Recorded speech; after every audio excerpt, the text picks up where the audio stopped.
Mana biz Mirzo Ulug'bek nomidagi O'zbekiston Milliy universiteti jurnalistika va o'zbek filologiyasi fakulteti jurnalistika kafedrasi o'quv rejalariga ko'ra birinchi kuzgi semestrda o'zbek adabiyotini, hozir bahorgi semestrda jahon adabiyotini, tarixini o'rganyapmiz. Endi shu jahon durdonalari, adabiy durdonalar orasida juda katta salmoqli adabiyotlardan biri bizning Xorazm vohasida yaratilgan, o paytlarda poytaxtdan shu tomon bo'lganda Xorazmiylar davlati deyilgan-ku. Mana shu Aristo kitobi. Bu bilasizlar, sizlar maktabda o'rgangansizlar, 5 dan 2 qismi bu. 5 dan 3 qismi nima bo'lgan? Kim aytadi? Aleksandr Makedonskiy odamlar yoqib yubordi. Bu millatni uyg'otadigan kitob ekan. Shu yerdagilar shu zo'rda tushuntirib, boshqa qilib, sizlar Yavdod Ilyosovning So'g'diyona romanini o'qisizlar, o'sha yerda juda bir chiroyli qilib berilgan, o'sha Aleksandr Makedonskiy boshliq o'sha grek armiyasini bostirib kelib Yunoniston deyiladi. Bostirib kelib qancha xunrezlar qiladi va u bostirib kelyapti bizga eramizdan 300-350 yil avval.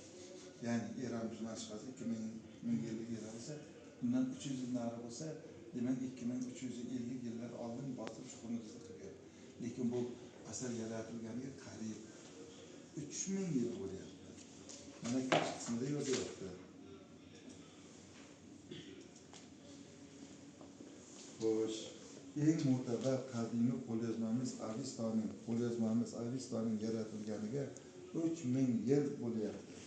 Bu nodir kitob bundan 30 asr muqaddam ikki daryo oralig'ida mana shu zaminda umrguzaronlik qilgan ajdodlarimizning biz avlodlariga qoldirgan ma'naviy tarixiy merosidir. Aristo ayni zamonda bu qadim o'lkada buyuk davlat, buyuk ma'naviyat, buyuk madaniyat bo'lganidan guvohlik beruvchi tarixiy hujjatdirki, uni hech kim inkor etolmaydi deb tarixchi olimlarning fikri berilyapti. Yoki mana UNESCO'ni ijroiya kengashining yakunlovchi 110 sessiyasida o'sha Islom Karimov so'zlagan nutqidan ham aytaman, birinchi prezidentimiz nima degan?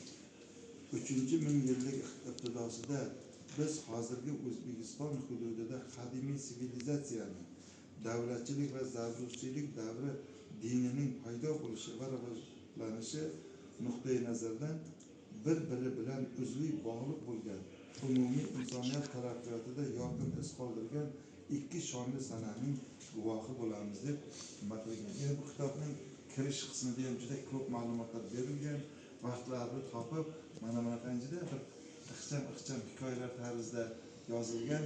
U qissalaring 3000 yil avvalgi ota bobomiz. O'ylab ko'r, 3000 yil avval hammamizni seni ham, meni ham ota bobomiz bo'lgan. Otamizni otasini, onasini deb ketaversak, 3000 yil avval kimlardir yurgan? Dilbar qizimizga o'xshab, Nursultonbekka o'xshab, Mavlonaga o'xshab yurgan. O'shalarni avlodimiz. O'shalar davrida bu kitob eng do'riga o'xshab kitob bo'lgan. Demak, biz o'sha jahon adabiyoti tarixi, o'zimizning tariximizni o'rganganda mana shunday noyob durdonalarni ham o'qib borishimiz kerak. Xo'sh, kimda fikr bor? Mana bugungi ma'ruzamiz yuzasidan marhamat. Sevinch.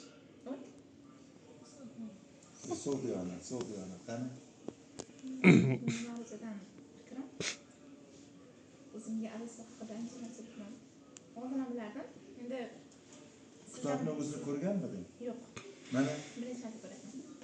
12 mingdan ortiq molni so'yib, terisini barner qilib, o'shanga yozilganda 5 dan 3 qismi yoqib yuborilgan. Qolgan 5 dan 2 qismi ham bir dunyo xazina. Demak, katta ta'sirot oldilarni So'g'diyona. Yaxshi. Sevinch qizimiz kim edi? Ha, yaxshi. Ha, u narga guruhda o'qiyapti, to'g'ri. Xo'sh, boshqalarda fikr yo'qmi? Kimda savol bor? Marhamat. Bu Montesquieu yozilmaganini bilardik, o'zini ko'rmagan, baribir kelib ko'rdik, ko'rish boshqacha-ku. Xohlasa o'qiymiz. Mana shu Milliy universitetimiz bosh binosini tagida joylashgan ARIM deymiz, axborot resursi markazlari kutubxonamiz sizlarni ikkinchi uylaring bo'lishi kerak. Ertayu kech mana shu yerda o'zimizni shu o'tayotgan fanlarga oid adabiyotlar bilan mukammal tanishib borishlaring kerak. Endi men o'qib chiqqanman buni. Shunday mazza qilganman, o'sha davrni marosimlari, urf-odatlari, odamlarning Allohga e'tiqodi ham bu kitobda bor. Faqat Alloh so'zi ishlatilmagan, u davrda demak bu iste'molda bir tilimizda bo'lmagan shekilli Ahuramasda unga iltijo qilinglar, aytinglar dardlaringni. Ahuramasda hamma narsani ko'rguvchi, bilguvchi hal qiladigan degan o'xshash fikrlar bor. Shayton ham bor. Ahraman deb uni ukasi sifatida shuni timsolda ko'rsatiladi. Bu kitobning bosh g'oyasi bugun uchun ham qadrli. Bosh g'oyasi ezgu fikr, avvalo o'ylash kerak. Undan keyin ezgu so'z, ezgu amal. Ezgu amalni men sizlarga qisqacha aytib o'taman. Shu kitobni o'qib chiqqanlar qariyb 3000 yil avval Samarqand, Buxoro, Xiva shaharlarini qurgan. E'tibor qilinglar, tarixiy shaharlarimiz deyarli hammasi 2,5 yildan ortiq, salkam 3000 yil.